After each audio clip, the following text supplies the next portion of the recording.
Today's video is sponsored by Surfshark VPN, keeping all of what you do online private and secure. More on them later. As different as the US and Russia may seem, there's actually not much that divides the two countries, just 53 miles or 83 kilometers to be precise.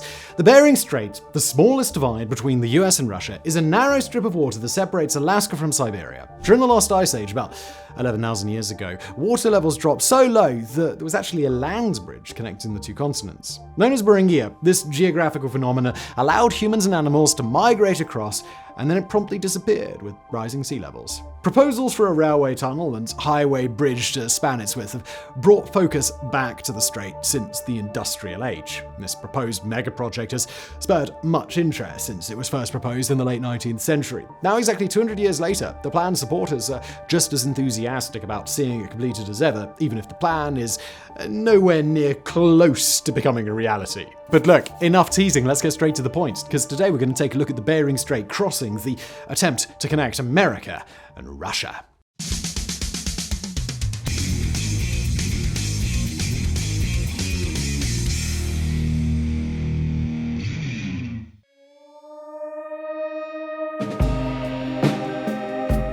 In 1846, the governor of the Colorado Territories proposed a cosmopolitan railway that would start in Colorado, go up to the western shores of Alaska, and link all of the continents together via the Bering Strait. In 1890, the designer of the Golden Gate Bridge used his college thesis to draw up blueprints for a Siberian-Alaskan railway bridge. In 1906, Tsar Nicholas II even proposed a Bering Strait bridge project, but it was abandoned at the onset of World War I. Have you ever felt that your online life is just not private enough?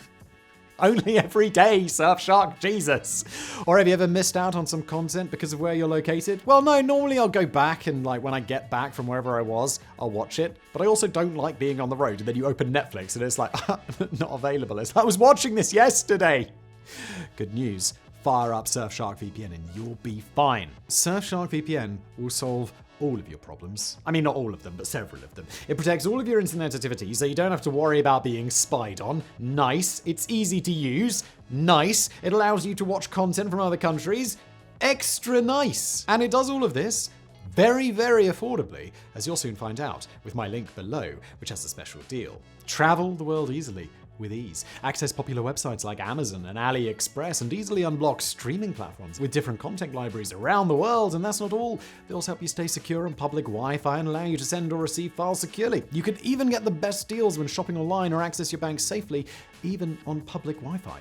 And if that's still not enough for you, Surfshark VPN has some great add-ons like Surfshark Alert, Surfshark Antivirus, Surfshark Search to keep you even more secure and private online. Surfshark VPN has over 3,200 servers in 100 countries. GPS spoofing on Android, a bypasser, military-grade encryption, a kill switch, and so much more. To describe it as feature-rich would be something of an understatement, wouldn't it, Surfshark? And with one subscription, you can use it on unlimited devices. So what are you waiting for? Get Surfshark VPN now and protect your online life. Visit surfshark.deals/mega or click the link in the description below and enter the promo code MEGA to get 83% off and 3 months for free. Plus, they've got a 30-day money-back guarantee, so if you're not happy, you get your money back. It's Surfshark, link below. Back to today's video.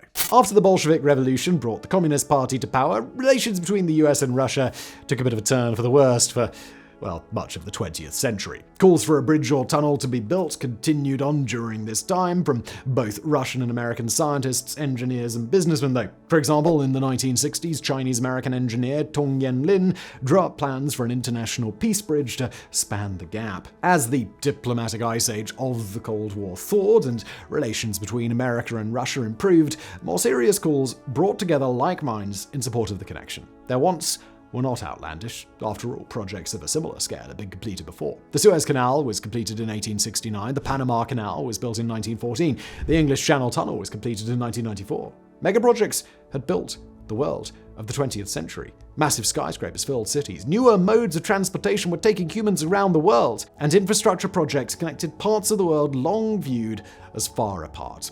As the 21st century rolled around, people began asking, why couldn't we do the same thing for the Bering Strait? Participants of an international conference in Moscow in 2007 lobbied member nations of the G8 to make it a priority. In 2009, the administration of then-Governor of Alaska, Sarah Palin, conducted studies for the feasibility of rail transit to a Bering Strait tunnel. In 2015, Vladimir Yakunin, head of the Russian railways, unveiled detailed plans that he had drawn up of a high-speed railway system through Siberia, ending at the mouth of a tunnel that would ideally connect to Alaska.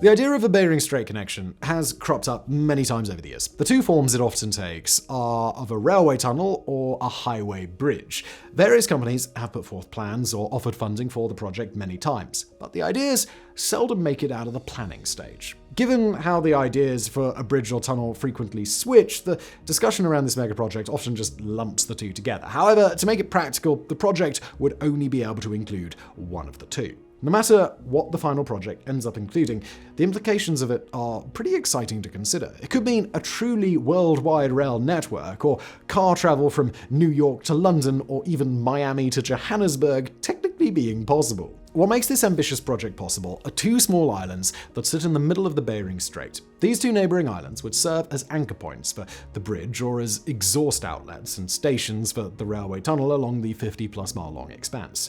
The proposed plans for the railway tunnel, as they stand today, often use the English Channel Tunnel as comparison. Although the Bering Strait is more than twice the length, its deepest point is around 200 feet or 58 meters, which is comparable to that of its European counterpart.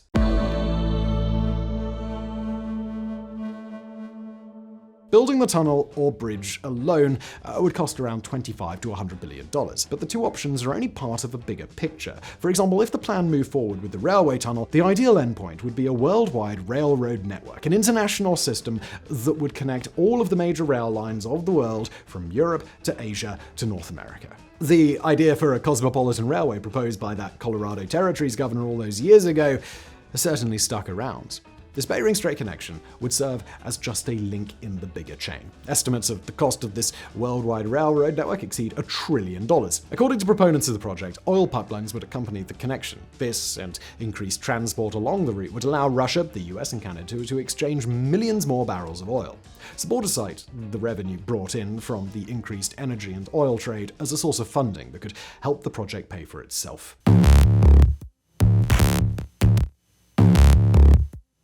Now, the land on either side of the Bering Strait is known for its frozen, barren, untouched wilderness. This means it has a conspicuous lack of roads and railways, leading to the points where the tunnel or the bridge would start. Over 12,500 miles of new roads or railways would need to be built. For the highway bridge to work, the first step would be to extend the current northernmost point of the Alaskan Highway in Fairbanks to the western shores of Nome, 250 miles away. Building a road between the two cities would mean spanning more than half the state of Alaska with a road through icy, desolate terrain. The railway system in western Alaska is not much better, and that's not to mention the extensive railway or highway systems that would need to span Siberia as well. The Chukota region of Russia is slightly larger than Texas, but only contains around 50,000 people. This means that existing infrastructure is pretty much non-existent. The closest Russian railway to the Bering Strait is over 2,000 miles away. The closest road is better at only 1,500 miles, but it's unpaved. This is when the proponents of the project step in again. According to some sources, the Russian government is planning to expand railway networks into the Siberian provinces. A prime example, Moscow and Beijing started the construction of a high-speed railway line that will connect the two cities. This railway would measure about 4,340 miles or 7,000 kilometers and would traverse the tundra of Siberia. As The Atlantic magazine puts it, connecting the two continents brings together cultures with different civic values. But those opposing values have proven to be another barrier to the project. Though relations have thawed in the time since the end of the Cold War, they have recently regained a somewhat icy edge.